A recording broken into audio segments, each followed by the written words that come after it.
Hey there, everyone. I gotta tell you, if you're sitting down with your coffee or scrolling through your phone right now, brace yourself because what I'm about to share isn't some fairy tale. It's raw, it's real, and it's got me shaking my head even now at 78 years old. Picture this. I was just 22, fresh out of a small town in rural Ohio, thinking I had life all figured out when I walked in on my husband, the man I trusted with everything, in our bed with my best friend. Yeah, you heard that right. My heart shattered right there on the spot, like glass under a boot.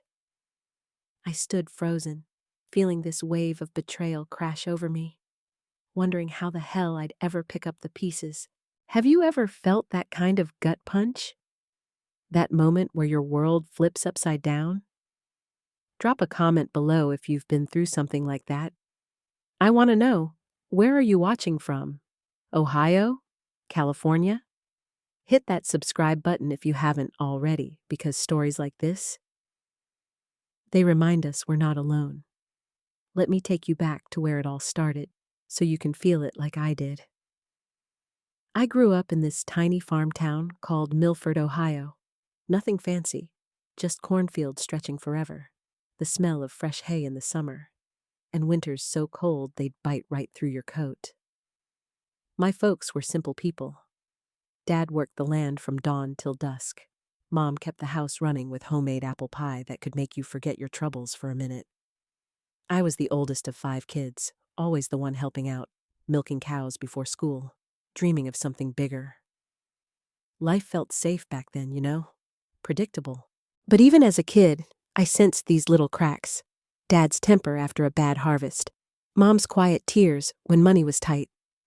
I promised myself I'd build a better life, one with love that lasted. Fast forward to 1967. I met Jack at a county fair. He was tall, charming, with that easy smile that made my knees weak. He worked as a mechanic in town, fixing trucks and tractors, always grease on his hands but a sparkle in his eye. We dated for 6 months, whirlwind style, dancing under the stars at local barns, sharing secrets by the river. I felt seen, like he got me. We got married in a little white church, me in a hand-me-down dress, him promising forever. Oh, the hope I had. We moved into a small house on the edge of town, painted it yellow because I thought it looked cheerful. Our first year was sweet, lazy Sundays, him bringing home wildflowers, me cooking his favorite stew. But looking back, there were signs I ignored. Little things, like him staying late at work more often, or that distant look in his eyes when we'd talk about kids. We had our daughter, Emily, 2 years in. She was this tiny bundle with my curly hair and his blue eyes. Holding her for the first time, I felt this rush of pure joy mixed with terror. Like, how do I protect this little thing from the world? Motherhood hit me hard. Sleepless nights, endless diapers. But it bonded us, or so I thought. Jack was good at first, playing with her, telling stories. But money got tight.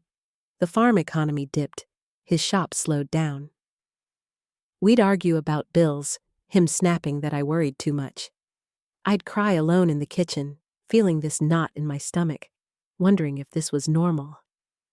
Have you ever felt that slow creep of doubt, like a shadow lengthening at sunset? Things started unraveling around year 5. Jack began coming home smelling like cheap perfume. He'd say it was from a customer's car, but I knew better deep down. I'd push it away, telling myself I was paranoid. Then there were the phone calls he'd take outside, whispering. My best friend, Sarah, we'd been inseparable since grade school, sharing everything from clothes to heartbreaks, started acting weird around me. She'd avoid my eyes, cancel plans. I felt isolated, like walls closing in. One night, after putting Emily to bed, I sat on the porch, staring at the stars, feeling this heavy loneliness. Why didn't I speak up? Fear, I guess. Fear of losing what little I had. The tension built like a storm brewing. I'd find receipts for dinners I didn't eat, lipstick on his collar. My heart would race, palms sweaty, but I'd swallow it, thinking maybe it was nothing. Emily was 4 now, asking why Daddy was always mad.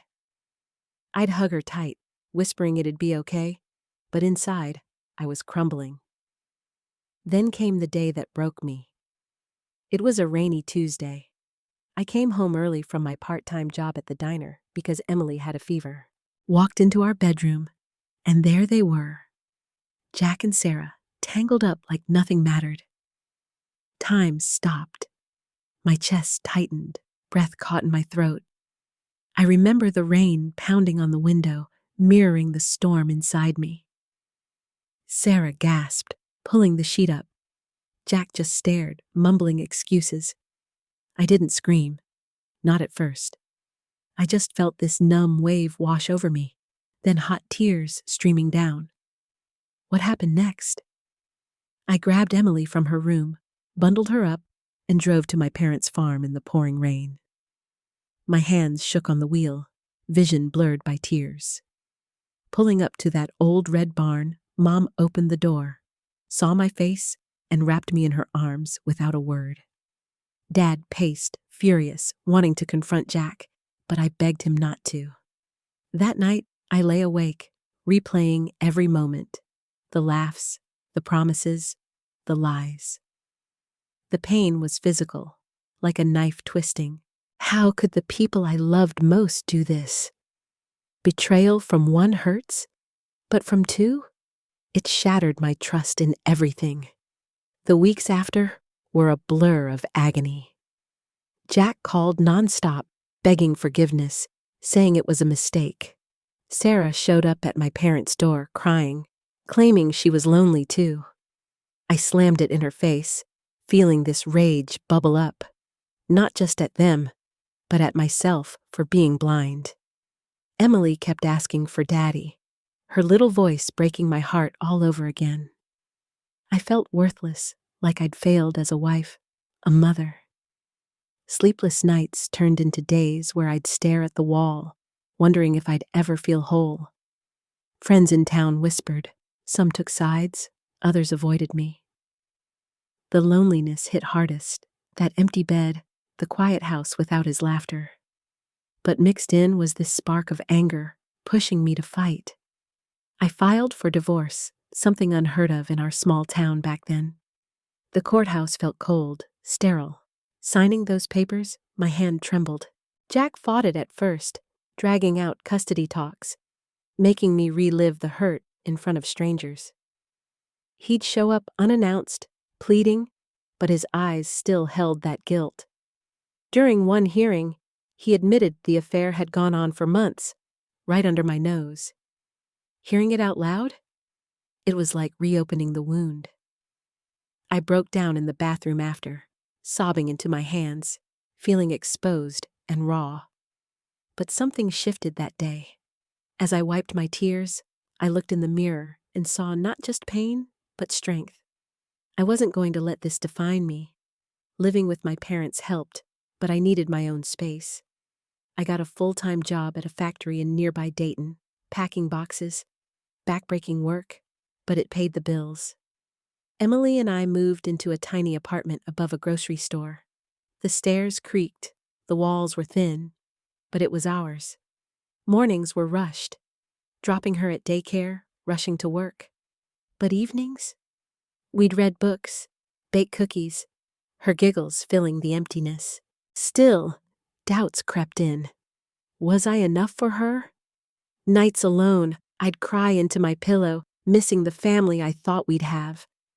Then came the letters from Jack. Apologies, promises to change. Part of me wanted to believe, to go back, but the hurt ran too deep. One cliffhanger moment I'll never forget. About a year post-divorce, Sarah called me out of the blue. She was pregnant, with Jack's baby. My stomach dropped. I hung up, hyperventilating. How could life throw this at me? I paced the apartment, fury and sorrow mixing like oil and water. Emily was asleep. I sat by her bed, watching her breathe, vowing I'd protect her from this mess. The next day, I confronted Jack at his shop. We yelled in the parking lot, him defensive, me unleashing years of pent-up pain. "You broke us!" I screamed, tears flying. He just stood there, head down. Walking away, I felt lighter, like I'd reclaimed a piece of myself. But healing wasn't linear. There were setbacks, like when Emily started school and kids teased her about her broken home. She'd come home crying. I'd hold her, fighting my own tears, explaining that families come in all shapes. Work was grueling. My back ached, hands calloused. But it built resilience. I started journaling, pouring out my emotions, the betrayal's sting, the fear of being alone forever. Slowly, hope flickered. I joined a women's group at church, sharing stories with others who'd been through hell. Hearing their tales? It made me feel less isolated. One woman, Mary, became my rock. We'd sip tea, laugh through tears, reminding each other we're stronger than our scars. As years passed, the drama didn't stop. Jack married Sarah. Their life looked perfect from afar, but rumors flew. Arguments, money woes. I focused on Emily, watching her grow into this bright, kind girl. But then, at 12, she wanted to live with her dad part-time. My heart sank. Was I losing her too? We fought. She stormed out, slamming doors. That night, I sat alone, questioning every choice. The pain resurfaced, sharp as ever. But instead of crumbling, I talked to her openly about my hurt, why I left, how love sometimes fails, but we keep going. She hugged me tight, whispering she loved me. It was a turning point. We grew closer, navigating the mess together. Fast forward to my 40s. I'd saved enough to buy a small house in Columbus, a fresh start. Emily went to college. I felt proud but empty-nested. Dating? Terrifying. I tried once or twice, but trust issues flared. One guy, Tom, seemed nice. Dinners, walks. But when he got distant, old fears hit. I ended it, choosing solitude over potential pain. But loneliness gnawed. Holidays alone. Watching families, I'd ache for what was lost. Yet, in that quiet, I discovered myself. Gardening, reading, volunteering at a shelter. Helping women like me? It healed parts I didn't know were broken.